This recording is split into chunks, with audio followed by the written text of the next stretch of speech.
I'd like to introduce Ed Reinford, the Executive Director of NYSTAR. I'm sure most of you know Ed, but for those few of you who do not, Ed was nominated to serve in the position of Executive Director of NYSTAR by Governor Eliot Spitzer and confirmed by the Senate in October 2007. Under Ed's leadership of NYSTAR, NYSTAR is attempting to leverage its research assets to take advantage of new opportunities for technology development.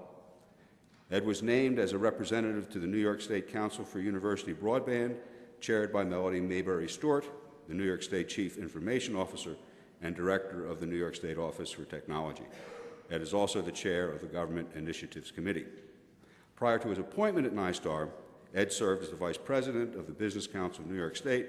The Business Council represents more than 3,000 members and businesses, business chambers of commerce, and professional and trade associations. While at the Business Council, Ed spent considerable time on a wide range of public policy issues. In 2000, he assembled working groups that brought together leaders from both the business and academic sectors to help formulate a comprehensive research university business initiative. And Ed is a graduate of the University of Albany at the state of New York. Ed, welcome.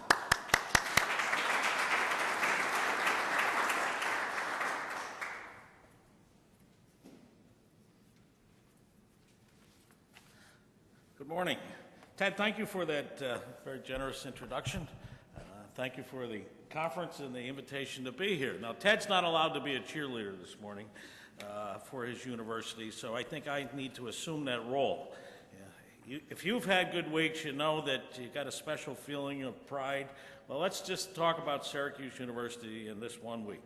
This afternoon, I will be representing the administration and the dedication of its newest center, and its largest construction project ever in the history of Syracuse University, the dedication of a $110 million life science center. And that's a momentous day for the university. It maybe even tops Tuesday's election, where its Syracuse Law School graduate, Mr. Biden, has been successfully elected. And we start the basketball season. But what you're doing today at this conference, when you look at impact, is so important to New York. I just want to thank you for the program that you and your trustees, and I know Al Johnson and others helped shape this, to have the focus on case studies from the private sector, about licensing, about working with universities. This is so important.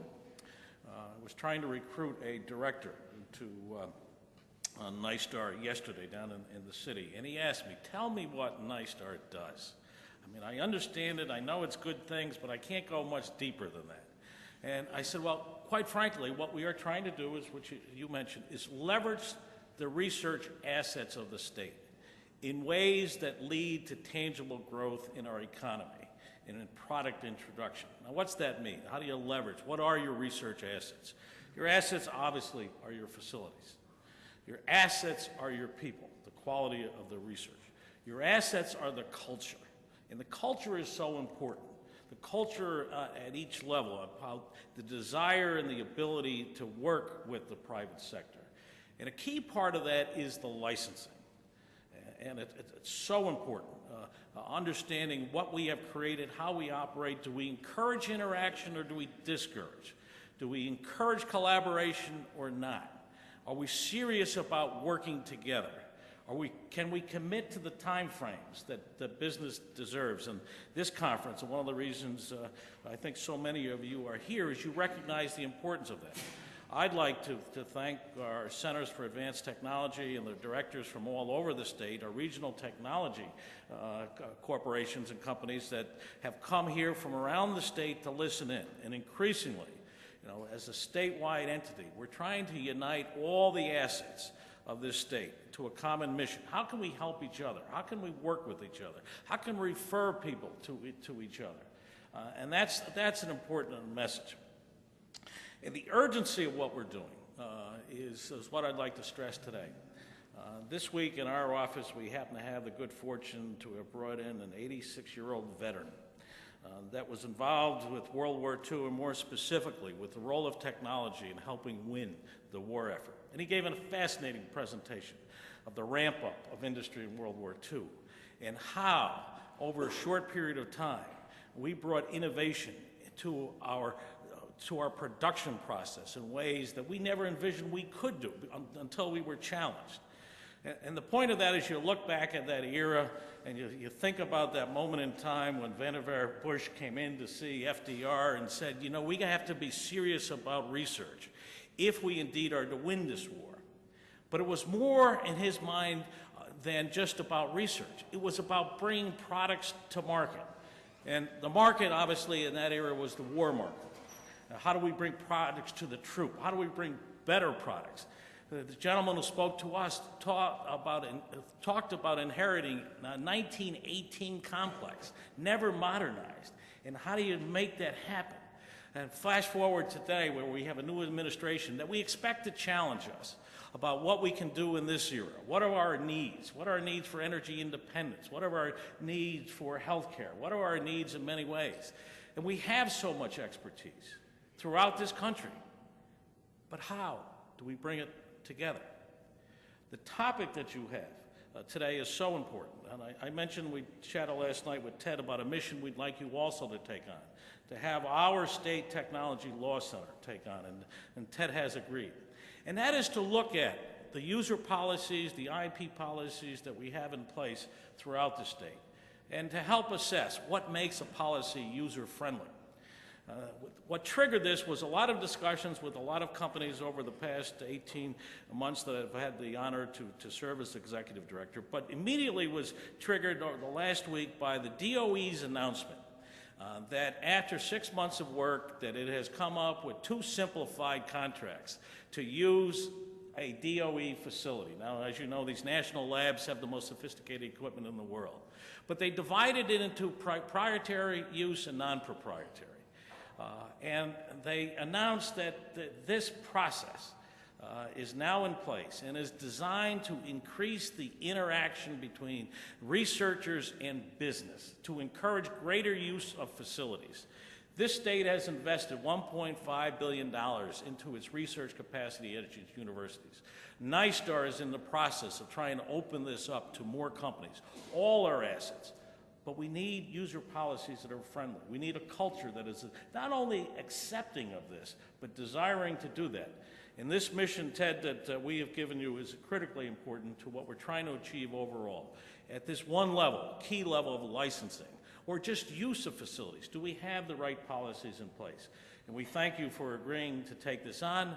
And myself and our staff and our partners from around the state look forward to sitting in today and enjoying your presentations and seeing what we can learn from what people that have been in the business have to say about today's environment. Thank you very much.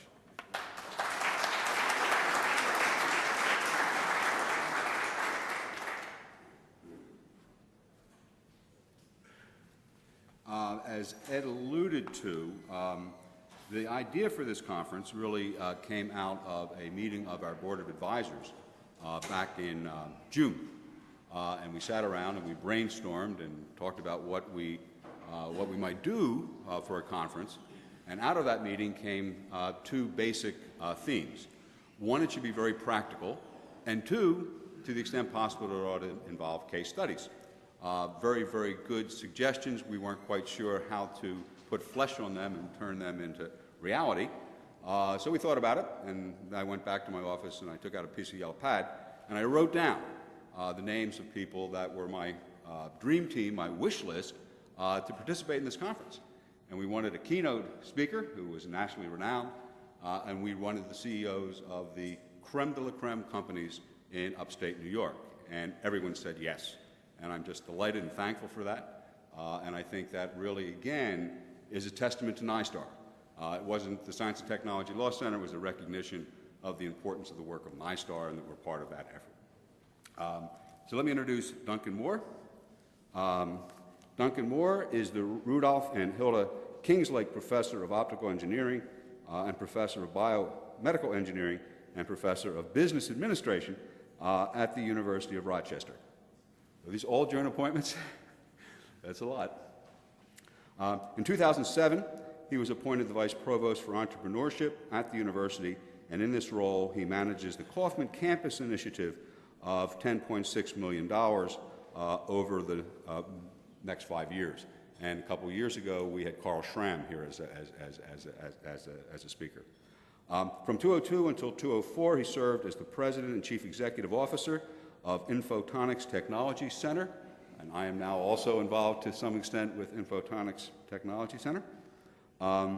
And from 1995 to 1997, Dr. Moore was Dean of Engineering and Applied Sciences at the university, and in 1996 he also served as President of the Optical Society of America.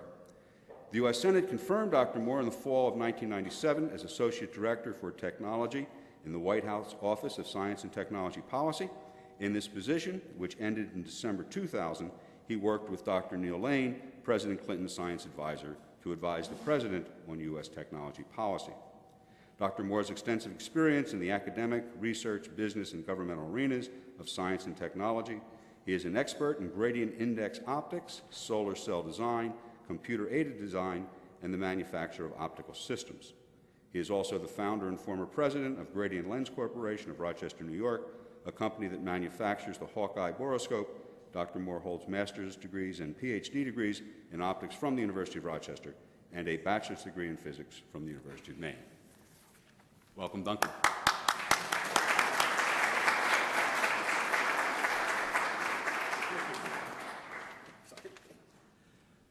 Thank you very much. Rick just leaned over to tell me that the Hawkeye borescope was on CSI again last night. It doesn't seem to be driving any sales. We don't get a big up-ramp of sales right after that because, you know, it's funny, you know, if somebody says, pass me a wrench, you have an idea what a wrench looks like. When they say, pass me the Hawkeye, it's like, what the heck's a Hawkeye? But they've been using it, this will be, I think, the 6th show they've used it in, and so they seem to really like it. I thought I'm going to deviate from the talk I was going to give a little bit because I've spent the last 2 days in Washington, D.C. I was there on Tuesday night for the election, and I spent all day yesterday at a meeting on public policy, and particularly science and technology policy, and I thought I might give you a share with some of the thinking that's going on right now in Washington, and this doesn't mean this is going to actually happen, but it at least what a lot of people are thinking about. As you know, we've got an enormous debt. We're looking at about $1 trillion now. And some people are saying, oh, $1 trillion? Okay, well, $2 trillion is not that bad. That, you know, we've gone through a barrier here where people are saying, well, you know, maybe it's not so bad to have more and more debt, and it will all of a sudden more spending occur. Now, there's good spending and there's bad spending, obviously, but I think the spending is going to be around infrastructure. There's going to be a lot more emphasis on that, I believe. There probably will be some things in terms of job unemployment benefits will be increased and things of that sort, but I think you're going to see a big push in infrastructure. And for the science and tech community, this is actually pretty important because there are some things that we really need to have done in order for other things to occur. For example, the electrical grid is a real interesting problem that we've got. If we're going to go to alternative energies, we have to look at where the alternative energy is going to be generated and where it's needed. Most of the power consumption in this country is along the coast. It's not in the middle of the country. And typically, we're wheeling power over hundreds of miles, not thousands of miles. And so the whole issue of how we're going to generate power, say if it's going to be solar in the southwest part of the United States, if it's going to be wind, it's going to be in the corridor from Texas up to North Dakota. Those are not high population areas. And if we've got to get the power all the way to the East Coast, how are we going to do that? And so the whole issue of DC transmission is in play. And so we've got to look to see what kind of grid. Well, that good news for that is that'll allow for alternative energy sources to become viable for the United States, but it'll also create jobs in the short term. Construction jobs, which will be very, very important. And so I think you're going to see a lot of that. So we've got to look at what kinds of infrastructure we actually need. The other one that's going to be very interesting is going to be the whole issue of water. As you know, the Great Lakes Consortium has gotten together and said, well, we're not going to export any of this Great Lake water. Well, the Southwest has got the electricity, or they got the sun, and we got the water. How do we use the fact that we have water to our advantage? That means certain kinds of industries can locate in this part of the United States, which cannot locate in other parts of the United States. And so in trying to do recruiting of companies, we ought to be looking at that sort of thing also. Currently, you may know that there's no budget, well, I shouldn't say that. The budget for the year that began October 1st is not yet complete. Only 3 bills were actually passed. The one appropriating the monies for the Department of Defense, Homeland Security, and VA were passed before the Congress left.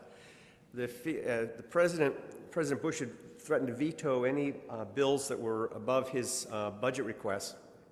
And so the Congress, hoping that they would come back with a better time, figures they've got a better time. So the question is, will they go back and revisit the 2009 budget years?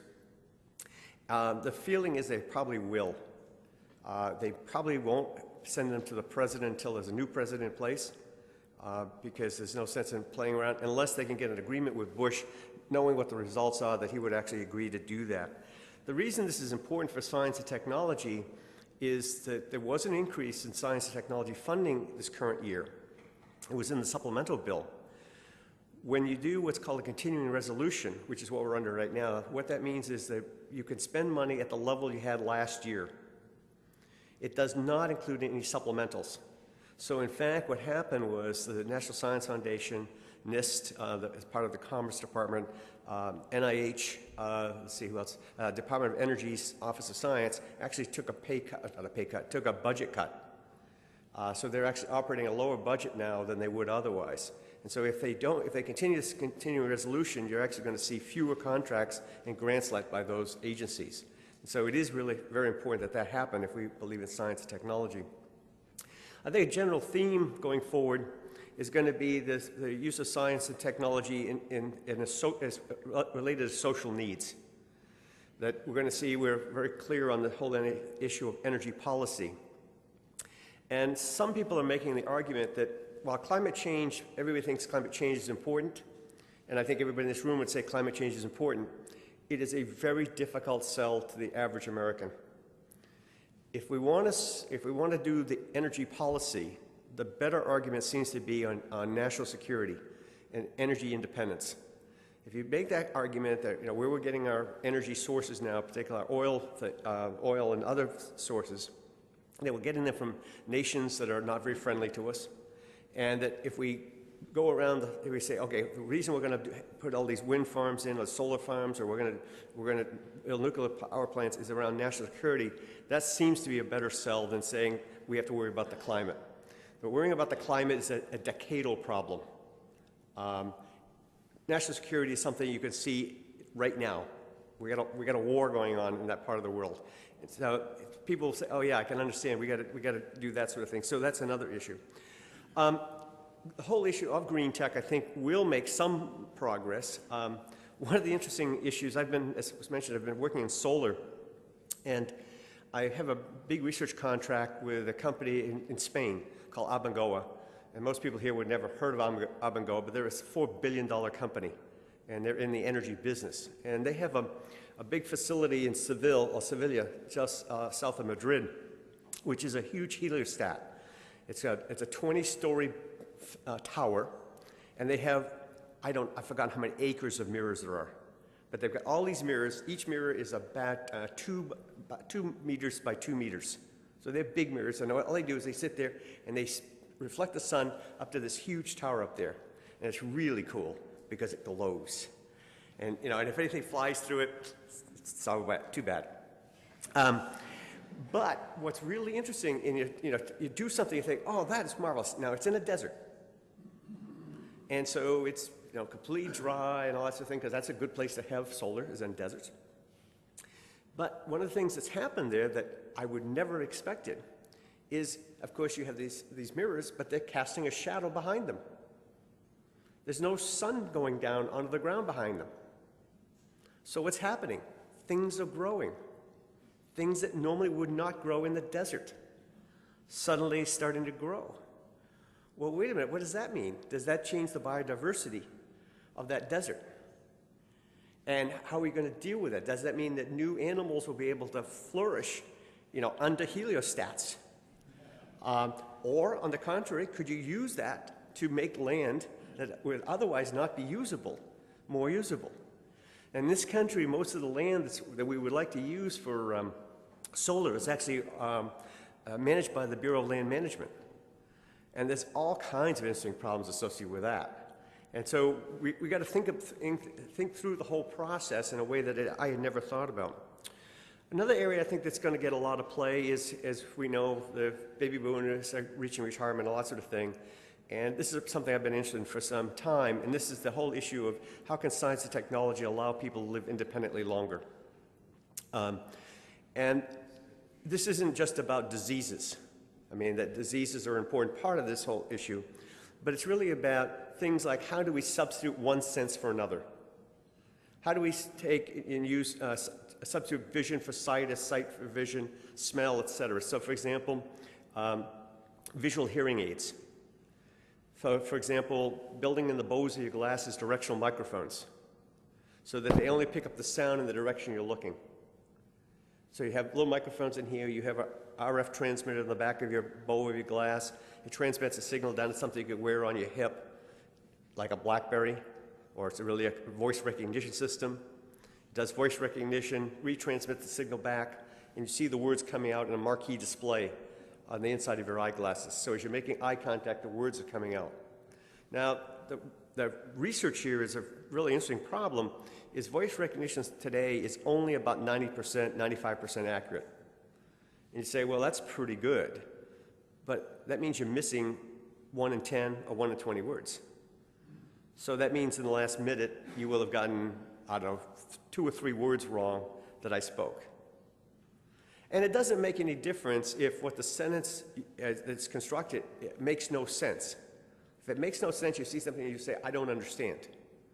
The problem is when it makes sense, but it's wrong. And so what happens is, you think you've heard something, you think you've spoken something, but it wasn't, that's not at all what was communicated. And this can be a real problem if you're in an airport, and you're trying to get directions to a gate or trying to find out information about your flight. That could be a real problem. So one of the variations on that theme now is to actually have the display come out so the speaker can see them. So because most conversation doesn't occur at this distance, it occurs at distances of a few feet, like at the checkout line at the grocery store or at the airport. And so that way, if it comes out so you can read it also, then you can say, oh, that's not what I meant to say. And so it'd be a self-correcting thing. The research, though, is voice recognition. This whole voice recognition system is a really important area. It's a very difficult problem. And the people who solve that problem are going to make a boatload of money. The other part of it that's kind of interesting is the whole issue of what we can learn from breath, saliva, urine, and stool. It's not a very popular subject to talk among adults. Even with kids, I guess this is popular. They love to talk about that kind of thing. But for example, you can learn a tremendous amount by taking a saliva swab and do a lot of analysis on it and determine a lot about the health of the patient. A good doctor can tell whether somebody's got diabetes simply by smelling their breath. So there are lots of things in the breath. So imagine a device where you could actually breathe into it and it could actually give information about the quality of your health. And the reason you want to be doing this is if you can do it and you can monitor this over long periods of time, you can see how a patient's health is changing in a gradual way. The problem is we only go to the doctors typically when we're sick. They make some measurements. They measure your blood pressure. They may take your blood. They may do some other things, but they have no idea what the statistical variation of that parameter is over a year. They don't know whether, last year at this time it was up here and this year it's down here, or because of statistical variations, it's the same or very different. And so if you could monitor it over long term, you can measure long-term trends, and you might be able to tell whether the patient's getting sick, that, are they feeling tired or something else. Now, we had a group of biomedical engineering students this year actually do a thing on urine analysis. And they won the prize. So in engineering at Rochester, at the end, you can actually write a business plan on your idea. And so they took the people that did the one on the urine analysis actually won the contest. So they made the headlines. And the headlines were, "The future's in the toilet." They're flushing their future down the toilet. I mean, there were all kinds of interesting jokes about it. But the idea was the following. Now, we talk in a negative way, we talk about drug testing. And immediately you say the word sports. Well, that has a negative connotation. So we call it prescription testing. Because about 50% of the prescription drugs that people take actually show up in the urine. So you could then actually, if in a continuous basis, if you can separate the urine from all the other stuff, which is what their project was, you could then actually monitor whether people are actually taking their medication and whether they take it in the right amounts. Stool is obviously another interesting issue because there's a lot of information there, and as they said in the thing, you do flush down a lot of information. There is a lot of data that's going down the toilet, and we've got to get past some of these issues and think about that. Another area that I think is going to be pretty important is oceans. I can see a fairly big initiative in oceans research, and whether that falls into the Great Lakes or not, I don't know. I mean, because of course we've got the most fresh water, but this whole issue of exploration of the oceans, I think it's going to be a huge area. We just don't know much about it, and it was on television the other day, but I've heard this quote before. We actually know more about the back of the moon than we do about the deep oceans. And we've just, the microbes that are down there, what's down there in terms of mineral content, the issue of methane hydrides, which are along the coast there, it's a source of energy. If we could figure out how to capture that and bring it back as an energy source, it would change the geopolitics enormously.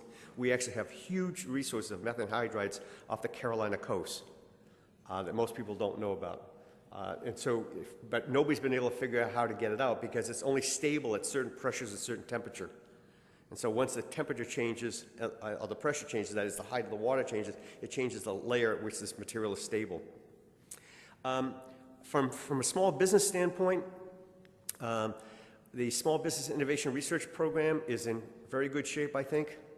I actually served on a National Academy study. There's a huge Academy study that's come out over the last 3 months that analyzes the SBIR program for each one of the agencies. So you can go agency by agency to see, what the probabilities are of winning one of these, what the history is. The program is in good shape. I think that if you want to get money, though, from those programs, the STTR program is a better shot. And the only reason for that is there are a lot fewer applications.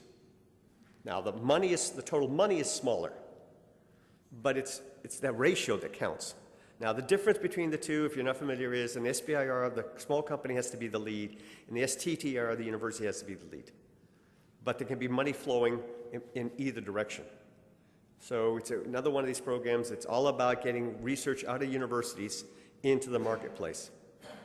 But the report is very extensive. It gives a lot of analysis. There's been this whole issue about whether there are SBIR mills, that is, companies that have only done SBIRs and never commercialized them. The evidence is very, very few of those have ever occurred. And they did a lot of statistical analysis on this. The study took almost 2.5 years. It was, for me, it was the committee that would never end. In fact, they've got a new variation on it, looking at phase 3s. Another big initiative I think we're going to see is in science and math teaching. I can see a fairly big effort going into schools of education. And the reason for that is that's where you can get the most leverage for your dollars. If you put the money in schools of education to get them to teach the teachers better on how to do science education, you're going to get a lot more leverage than you are of working with the individual teachers themselves, because there are 3 million teachers in this country. That's a lot of people to try to train or whatever. And remember, there are 2 types of teachers. There's teachers of science and there's science teachers. Okay, science teachers are ones that are teaching in a discipline. So those were your physics teacher, your chemistry teacher, your biology teacher you had in high school. But teachers of science are the ones that are in the K-8 or K-6 system, where they're teaching reading, math, science. And one of the problems we've got to get through is, this a big bone of contention for me, is there's a group of guidance counselors that are advising students, even today, so you don't like math and science, you can be an elementary school teacher. That is exactly the wrong direction.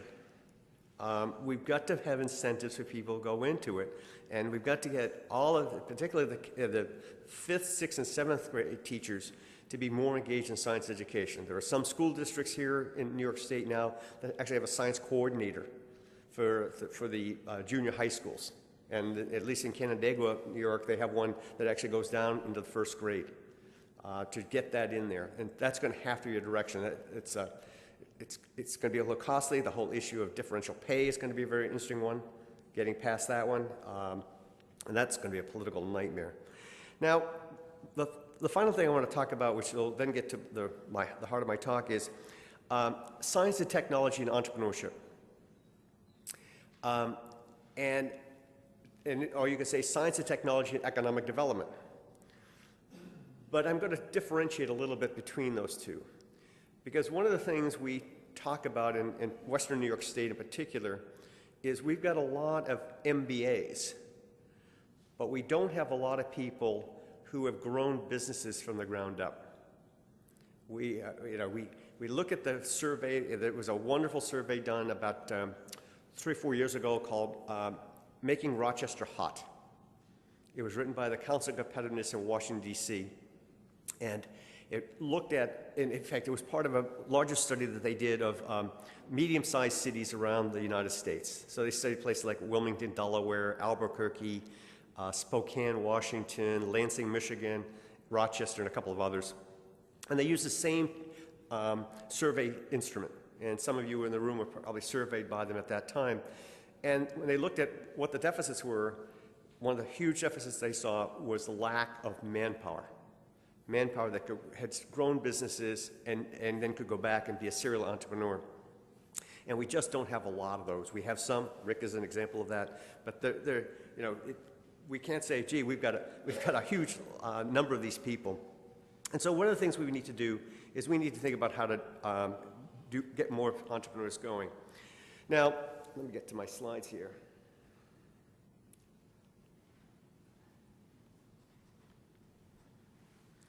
Now, when I was introduced as the Vice Provost for Entrepreneurship. That is a very unusual title.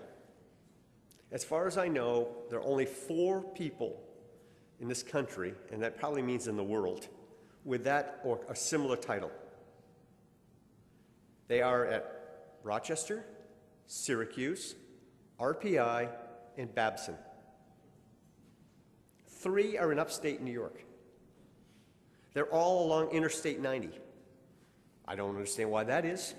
Does that mean there's something about upstate New York they realize is a problem? But why is that title? It's very important at the University of Rochester because it's not just about making businesses, or creating businesses. And the reason we do that is we define entrepreneurship as transforming ideas into enterprises that create value. And this is the definition we used when we submitted our grant to the Kauffman Foundation. So under this definition, Susan B. Anthony would be defined as an entrepreneur, a social entrepreneur, be it. George Eastman obviously was an entrepreneur. But this allowed us a broader range to think about entrepreneurship, which became very important because it wasn't just about doing something in our business school. So I'm just going to give a couple of examples, and just give you a little bit of background. We are actually in the 5th year of our 5-year grant. Our grant will finish this next summer. We were one of 8 institutions in this country chosen. And the Kauffman Foundation, and if you listen to NPR, the Foundation of Entrepreneurship, likes to do what I call experiments. So they chose 8 institutions. They chose 3 research universities, private research universities, Wake Forest, WashU in St. Louis, and Rochester. They chose 2 big university systems. They chose the University of Illinois, University of North Carolina. Then they chose 3 universities or colleges which are largely minority-based. Howard University in Washington, University of Texas, El Paso, and Florida International in Miami. And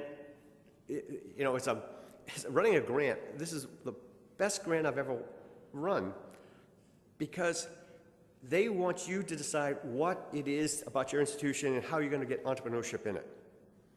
Okay, so they don't say you must do this and this and this. I mean, we had a proposal that we're working from, obviously, so that provided the guidance. But, you know, if we needed to change, that was not really an issue. The total grant was $3.6 million from Kaufman, and with a 2-for-1 match, so the total program was a little over $10 million. And the idea was to embed entrepreneurship throughout our enterprise. And that creates some interesting challenges. So, nursing entrepreneurship. And there's a couple more slides on that, but I'm going to talk about it right now. One thing about nursing is that they are on the front line of caregiving. They see the patient first. They see the need of the patient first.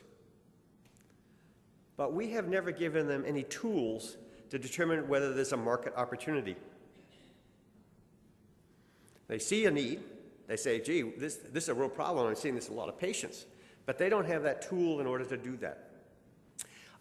So every student, and we only have a graduate program in nursing at Rochester, but every student in nursing has to take an entrepreneurship class.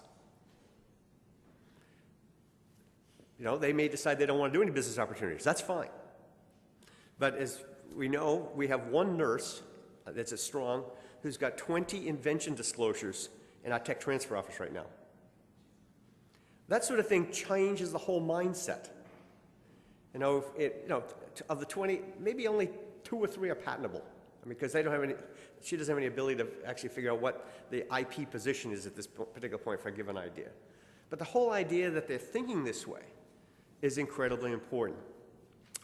We have the only endowed chair in nursing entrepreneurship in the world. That is because a local donor thought this was a really interesting thing to do, and so she endowed a chair in it. It sets a tone. I was doing a survey of the deans to find out, okay, how is entrepreneurship affecting your recruiting, all that sort of thing. And we were able to recruit a faculty member from Miami who was a male and Hispanic. Now in nursing, that's a double minority. To come to Rochester because we had the entrepreneurship program. He was offered $25,000 more at Miami than we were offering. So it wasn't about the salary. So the trick is not you have to understand, not everybody's going to embrace this. The word entrepreneurship does not have favorable ratings. Kaufman had done a lot of survey on that word. And among the general public, it still has a negative connotation. It's money grubbing type things. Now, obviously it depends where you are in the United States. It depends on the word itself. So, just see. Okay, so we also have the Center for Nursing Entrepreneurship at Rochester, and I'm gonna. And so what they've done is they started a series of businesses. And the great thing about these businesses is the university owns them, or the nursing school does this, so it's generating a cash flow. So it's generating an independent cash flow for the nursing school. And so this is the list of those businesses. Now, in this College of Arts, Science, and Engineering, we have a number of interesting options. And so for the other universities you can think about doing this, we have what's called the Kaufman Entrepreneurial Year. That is, it's a 5th year of free tuition if you want to do something in entrepreneurship. It is based on a program that we've had at Rochester for over 20 years, which is called our Take 5 program, which was originally started to reflect the needs of engineering students in particular who had other interests. We were recruiting a lot of students that had interest in music. And because of the curriculum of engineering is so confined, these people couldn't take all these other electives. And so what you could do is you could apply for a 5th year of tuition, but you couldn't get a second degree. And you couldn't do something that's closely allied with what your major was. So if you were in engineering, you couldn't do math. But if you're in engineering, you could do religion. Or you could do music or something different, completely different. So we built on that. And so now if you want to do something in entrepreneurship, you can do it. Now what's interesting about students today is the pendulum has completely swung back almost to the 70s. The students today are much more socially conscious. than their predecessors 10 years ago. And I've been in the academy now since the 70s. And it's like, whoa, this is really weird. And so most of the things they want to do now are around social entrepreneurship. So an example of this was one young man who got into the program discovered that the organ that we have at Strong Auditorium, which is one of our main auditoriums on the River campus, was one of a classic 5 organs that had been built in the late 1800s. And it was the only one of the group that had never been refurbished. And the ones that had been refurbished had not been refurbished correctly. And so in some sense, it was lucky that it had never been done. And so he was able, through his whole process, he was able to get this organ on the National Registry of Antique Organs. He got the president of that organization to come out and present a plaque to the president of the University of Rochester, designating this organ. And he wrote a business plan on how to get it refurbished and what it would take to do that. So that's an example of where, they're much more interested in those sorts of things than making money. We obviously have clubs, we have youth years, we have urban fellows, we have a competition, everybody has a business competition, and as I said, we've got a lot of people interested in social entrepreneurship. In the business school, we have, again, clubs, we have internships. We have actually done some interesting things where we've been putting interns into not-for-profits. One of the things, we had one student this year who was an MBA student, who did an internship to help figure out I'll call it the business opportunities of an area called Jefferson Avenue. And for those people outside of Rochester, you won't know where that is, but it's in a very low-income area. There are 2 wards, one next to one. One is it's called the 19th Ward, which is adjacent to the University of Rochester, and then this Jefferson Avenue area. There's a $20,000 per year difference in annual income between those 2 areas, and yet they're butted right up against one another.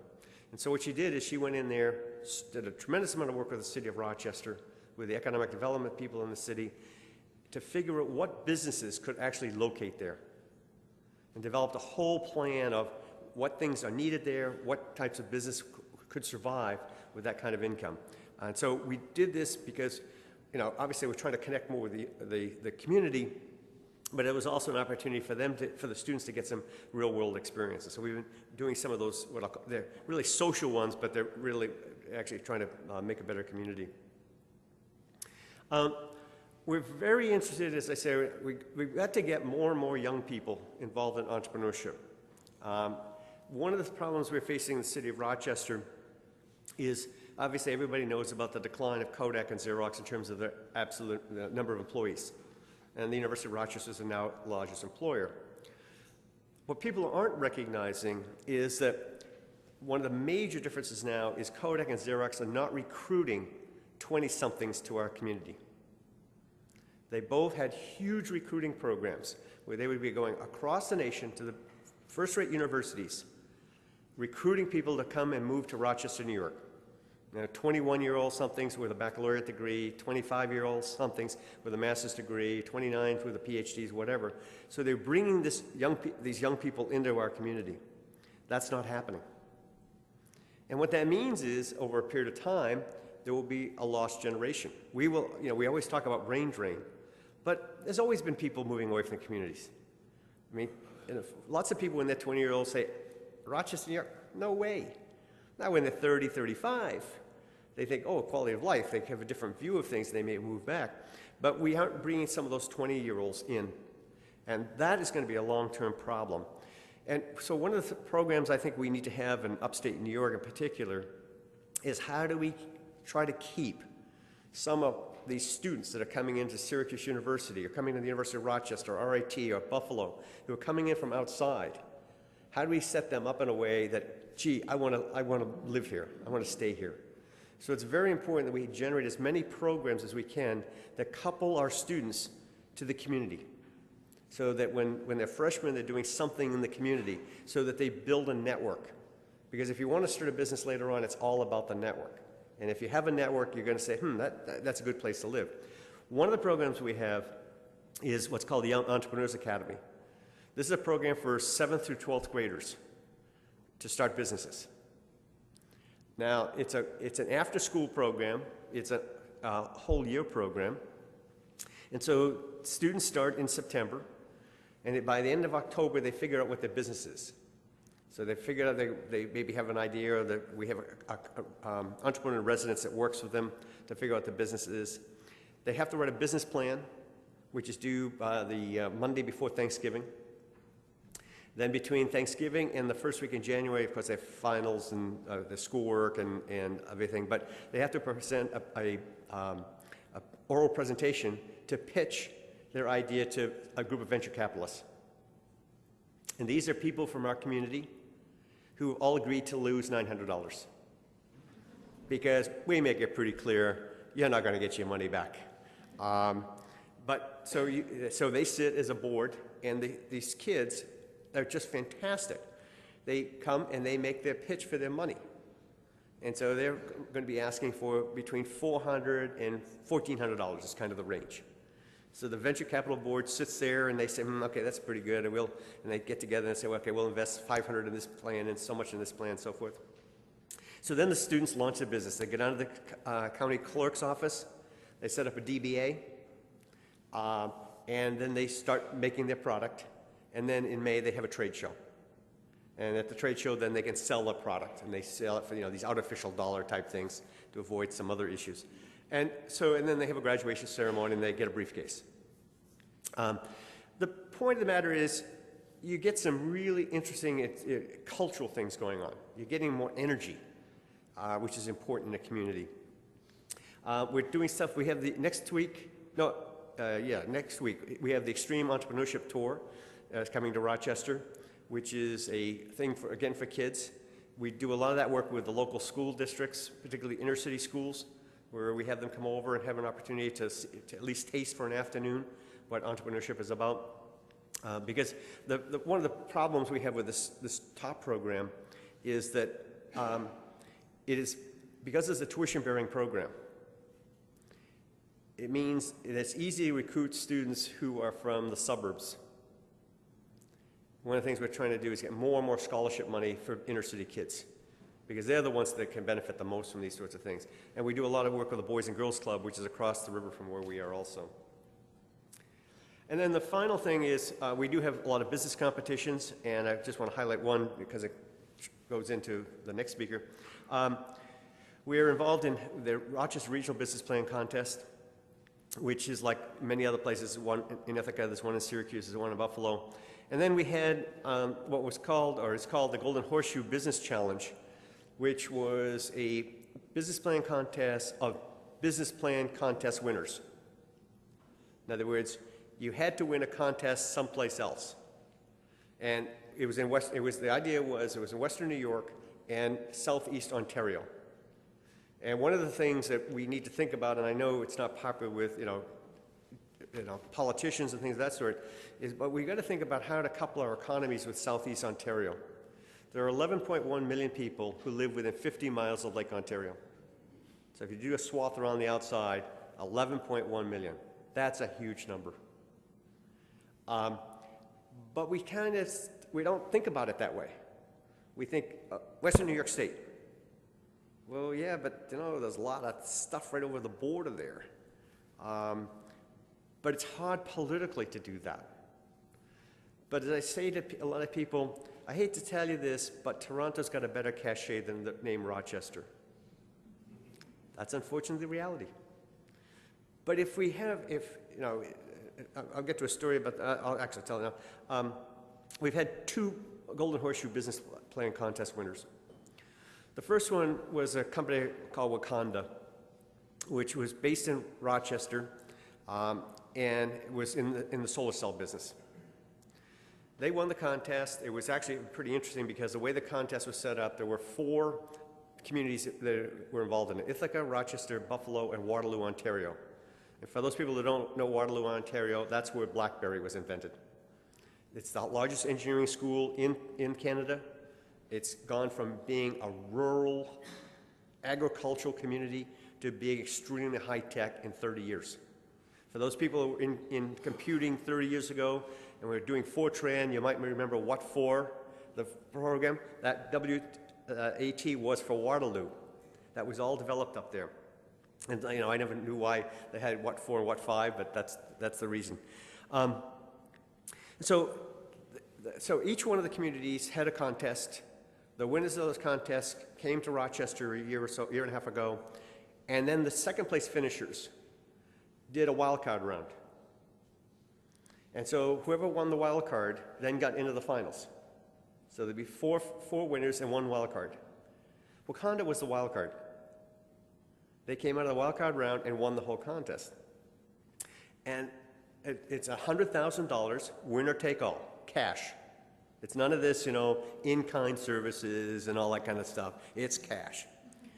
So they won the contest, and then they wanted to go out and raise money. And they were successful. They tried to raise money in Western New York State. They tried all over. They finally did raise $7 million. Okay, first round. That was their first round, was $7 million. Unfortunately, one of the conditions of that money was the company be moved to Boston. So it's an interesting thing, we get into this whole issue about, do we have enough good ideas or do we have enough money? This is only an example, but it's a sad example where we had something where, a green space, something we think is kind of important. We had some really interesting technology, but it's gone because the investment money wasn't here. Now, the second winner was Simport. Now, they won the one in Rochester, so we actually had 2 winners out of Rochester. But just to finish that story, the funding that we got for that was I got a single donor from Boston, actually, to put up half the prize money. It was an individual who had made a considerable amount of money, and his only connection to Rochester was he had gone to the Simon School, which is our business school. And it no longer was sustainable that half the money had to come from a single donor. And so, unfortunately, we've decided we cannot hold a contest again because we just don't have the money to put up the $100,000. But it was a great idea. But it's not every idea works, but at least you got to try them all. That's important. So as you can imagine, I'm still pretty optimistic about where things are going. I think we have opportunities in upstate New York. We're going to all have to pull together to make some of these things a success. We've got some serious challenges. There's going to be some serious challenges in our national economy for the next few years, but we'll all make it through. Thank you very much.